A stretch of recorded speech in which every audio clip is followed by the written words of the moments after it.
Hello, everyone. We're grateful to have with me for this first career podcast several students from BYU Pathway from the Philippines. We're grateful for their time and meeting with me. We have Jen and Ensign, Mark, Menchie, Felmore, and Maria. Felmore and I have been connected for a number of months. Felmore and I work closely together with Career Chats with BYU Pathway. And so grateful to have you here, Felmore. Yep, hi Grant. Thank you for your introduction as well earlier. I've learned a lot of lesson as you talk about your professions. I'm just really curious about like how were you able to accomplish every task you have on your plate? Because a lot of people right now are going to start their business or maybe start their education and they're really confused. Was it your plan or maybe it's just an attitude problem? Or how do you know that you're going to be successful? Is it already planned, or maybe it's just your mindset or attitude, or that pushes you to really move forward to your goal? I would say that you can't plan for, you cannot guarantee success. In fact, I think that there has to be some expectation along the way in life for failure. I think that's part of our mortal experience here in this life. And so I don't think anyone should be surprised if you try something and it doesn't work. But I do think that the attitude of being successful is a really good one because when something doesn't work out, you still try something out. You don't want to just stop the moment that you fail the first time. And, it's like a child learning to walk. They're just very resilient. They fall down. That doesn't stop them from getting up again.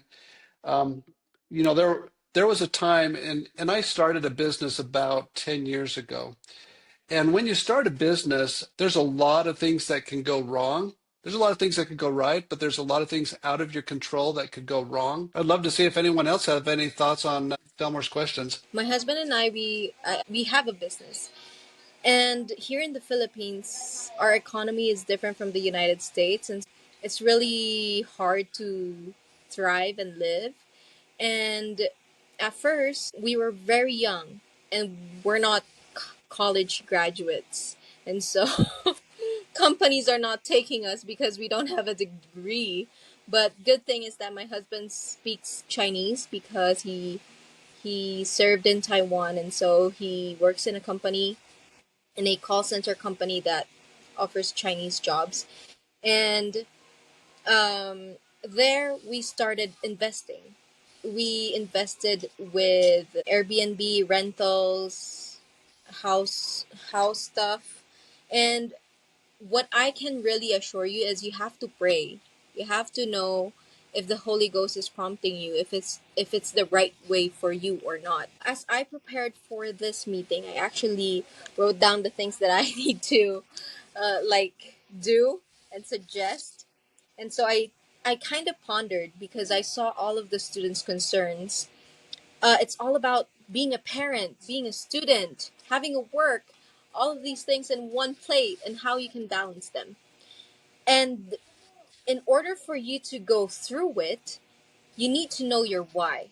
Because if you know your why, it will give a strong foundation for you to become successful. When you know your why, when you feel like your plan is going to fail, at least your why is going to help you, stand up again. And what I usually do is I always do micro goals. I sometimes do micromanagement. Sometimes it's good, sometimes it's bad. Sometimes people don't like to be micromanaged. But what I usually do is I micromanage my goals. So I manage my time really wisely. I set up my small goals and my bigger goals and make sure that I can eat those small goals so that I can really absorb them. Next one is you need to have a network. For example, Bishop Felmer actually last week, he and I had a great conversation. And when you need to build a relationship, you have to be real with the person you're talking to. You don't need to filter yourself. You don't need to present yourself that's something you are not. You need to present yourself of who you are and what you wanted to become. And so it's really good when you're doing a business, you have to really be honest and not go to secret combination, because that's gonna that's not gonna have the Lord's blessing. I mean, it's really scary if you're gonna go to secret combination and you're a member of the church and then you're gonna go to something out of the gospel principle. So next one is what I really do is I reframe. I reevaluate myself. I do self evaluation. My husband and I, we do different approach. Right now, we have a lot of resources like AI, ChatGPT, XAI. XAI is from Elon Musk, and it's really, really good. I like it more than ChatGPT, but it helps me reframe my goals and my plans, the way I approach people. So, and because of these platforms that I'm using and my husband are using, we were able to establish a good foundation to our family. And you have to learn your strength. I mean, right now I'm still not confident with myself, but I'm working with it. Before I would attend meetings, but I will not speak at all. But I know the blessings of opening your mouth and how Heavenly Father will just bless you and pour all the knowledge you have so you can go forward. That's great. I'd like to go to you, Ensign. You and I, I think we connected a couple of weeks ago where you came onto the career chat, and you were looking for employment, you were looking for work, and I think that we were talking a little bit about networking. What's your experience in networking as you were looking for work? I remember I saw like a post from like BYU Pathway. I don't know where I saw the career chat and then I joined. And at the time you were talking about networking. It was just like the very first time I joined. I was trying to network, but I think I wasn't networking enough to say that I'm like doing my best to get a job. And so you were talking about, oh, you need to do networking. It's not to find a job, but you do networking so that someone could remember you. And maybe they could offer you a job, or maybe they could introduce you to someone. And so I was like so inspired. Oh, wow, this is amazing. I need to like search Grant anywhere like Facebook or, and that time LinkedIn, because I was trying to optimize my LinkedIn account. But yeah, I tried to message you and felt more at the same time. I was like, oh, if I'm going to do the networking, if I'm going to network, why not start with Brother Grant and Brother Felmore? Because they were so amazing at the time. I think I would learn a lot from them. And so I messaged you, and I was not thinking about, oh, I will get a job in BYU Pathway if I connect with Brother Grant. And so I connected with you. I just kind of like expressed the feelings that I felt when we were having the career chat. And so I was so happy that you replied. And then I was like, oh, I need to do better. I need to do more. And so I connected with Brother Felmore. And then I tried joining different kinds of groups. But especially one thing that I would recommend, don't just join any groups. I would try to be a social media manager, or I would want to work with businessmen. I want to be a virtual assistant. Have a specific goal. In my case, I tried to figure out, oh, what were my experiences? So I became a teacher. I had an experience where I went to the UK to kind of like help my sister-in-law with her business, her Airbnb business. Maybe I could connect to people who are in the short-term rentals. And so I joined I joined different groups, and luckily I joined one specific Facebook group. And my strategy was I was looking for the admin or the coach in that group chat, because it was a coaching Facebook group.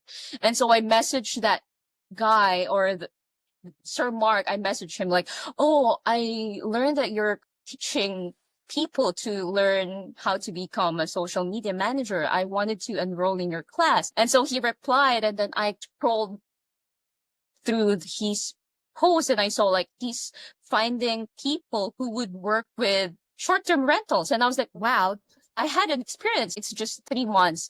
I applied, and because I messaged him that I wanted to join his class, he noticed me and he said, oh, maybe I could get you because you have this experience. You were a teacher. You're good at communication. And so I didn't realize that the job that he posted, he was trying to find a person for his boss, and he's a very important person in the company. And when I had the training and I got interviewed, the boss was like, you know why I interviewed you, even though you don't have a lot of experiences when it comes to short-term rental, is because of Mark, because he was the marketing head of my company. So I thought because he introduced you to me, then you're good. And that's a really successful networking for me. And now I got the job because of Brother Grant. I was inspired by the career chat. And so I tried connecting to other people with some strategies. And so I met this person and now I'm enjoying my job. So it's just trying to figure out the best plan and trying to strategize your way, not to get a job, but just to be remembered, just to be noticed. And I think that's the secret of networking. It's just being noticed, being remembered by that person, and then maybe not a job like this. I didn't get a job when I messaged Brother Grant, but I was invited. I'm invited as a panelist, so it's a big thing already, I think. Yeah, so that's it. You did the hard work. You're also smart about it. It's not like you just blasted it out to everyone. You were thoughtful in saying, okay, where could I go that will give me the best opportunity? And I love that. Thank you. As Ensign is actually talking. So that's the beauty of the culture of the Filipino, because what we heard from people who give advice, we put it in our heart, and we really want to work hard for our best effort to want to look for a job and kind of thing. So just like Ensign's experience, being motivated by the career chat and then work hard, take actions of those learnings from the career chat and able to look for a certain specific job. And I guess it's the way we for opportunities by not really depending or spoon feeding. Ask someone, says, hey, can you give me a job? No person will give you a job if you're not becoming valuable, right? So I think that's the lesson I also took over time when I joined career chat and have some lessons kind of thing. I guess you start to become valuable, and then that opportunity will chase you.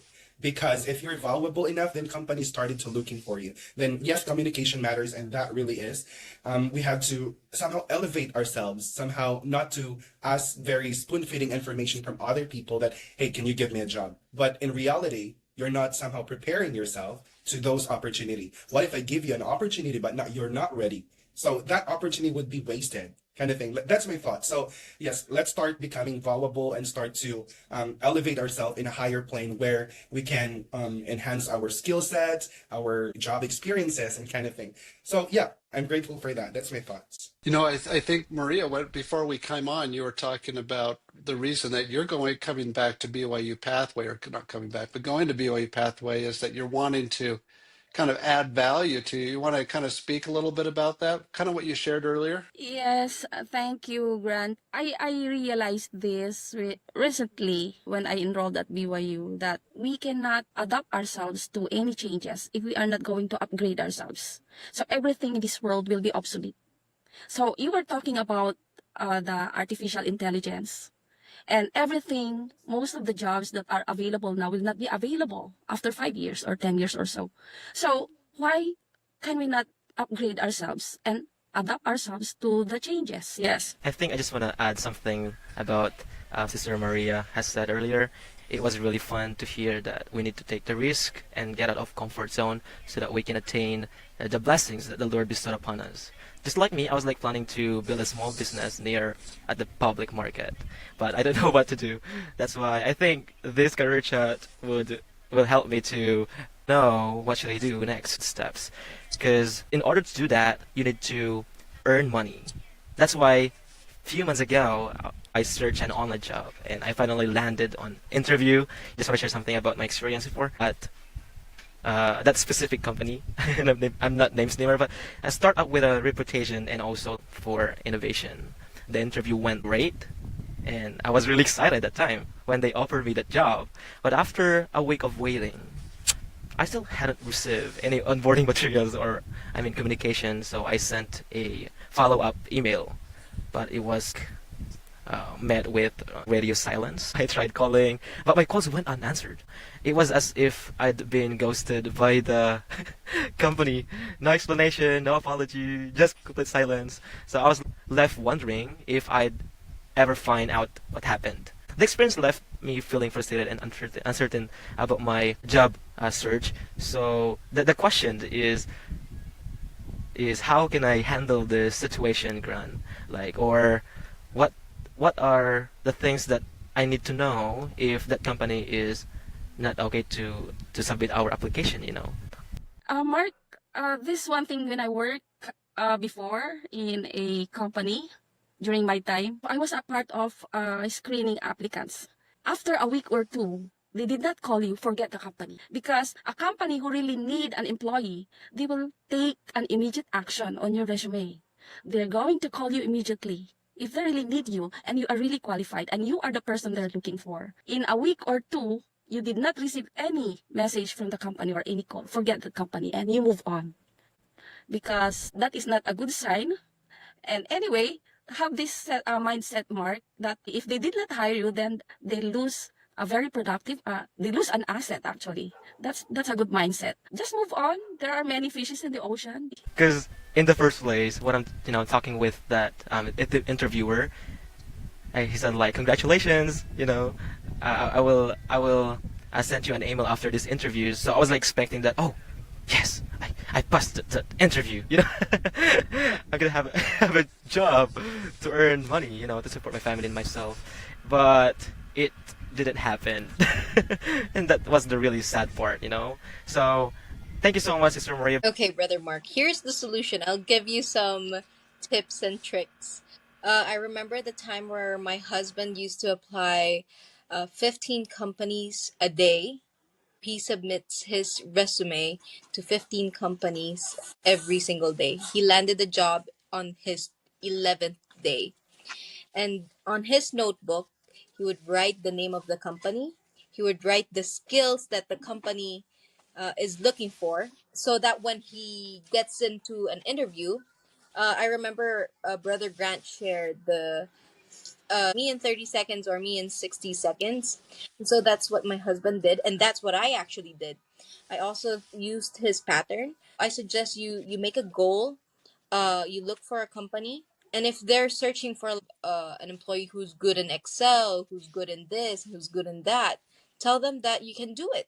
Tell them that you can learn these skills. If you want to do your research, you have to do your research, and always submit your resume in many companies as possible, so that you still have many like opportunities. I want to thank everyone for their participation. I'm so grateful for everyone that's taken the time to join.